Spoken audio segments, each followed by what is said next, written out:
Ninsabu misraħ San Ġagbu ġewwa Ħażabbar fejn bħal kull nhar ta' Sibt jarma l-monti. Dalgħodu bħal kull nhar ta' Sibt ukoll kien hawn diversi xerrejja, diversi bejjija. F'ħin minnhom meta kienu l-ħabta ta' 9:30 qiegħed jingħad li allagatament anzjan li għandu 79 sena qafas il-gass minflok qafas il-brejk u dan ir-riżulta illi spiċċa fuq in-nies. L-atmosfera biżla tas-suq miftuħ f'Misraħ San Ġagbu f'Ħażabbar inkisret bil-paniku tal-parruċċani wara li anzjan saq biżbal fuq in-nies. L-inċident seħħa l-ħabta tad-9:15 tas-Sibt filgħodu. Jidher li s-sewwieq ammetta mal-pulizija li jafas il-pedala tal-gass flok tal-brejk u b'konsegwenza tek baqa' dieħel fuq in-nies li dak il-ħin kienu qed jixtru mill-monti. Xhieda fuq il-post qalu lil TVM News li f'daqqa waħda nqala paniku u kommozzjoni kbira b'nies mal-art wara li ntlaqtu mill-vettura li baqgħet għaddejja minn qalb in-nies.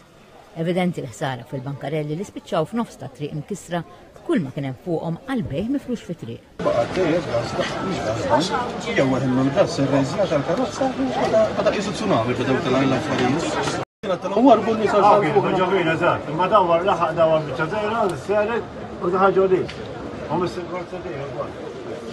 Is-sireni tal-ambulanzi bdew jinstemaw ftit tal-ħin wara huma sejrin fuq il-post biex jassistu lill-midruba.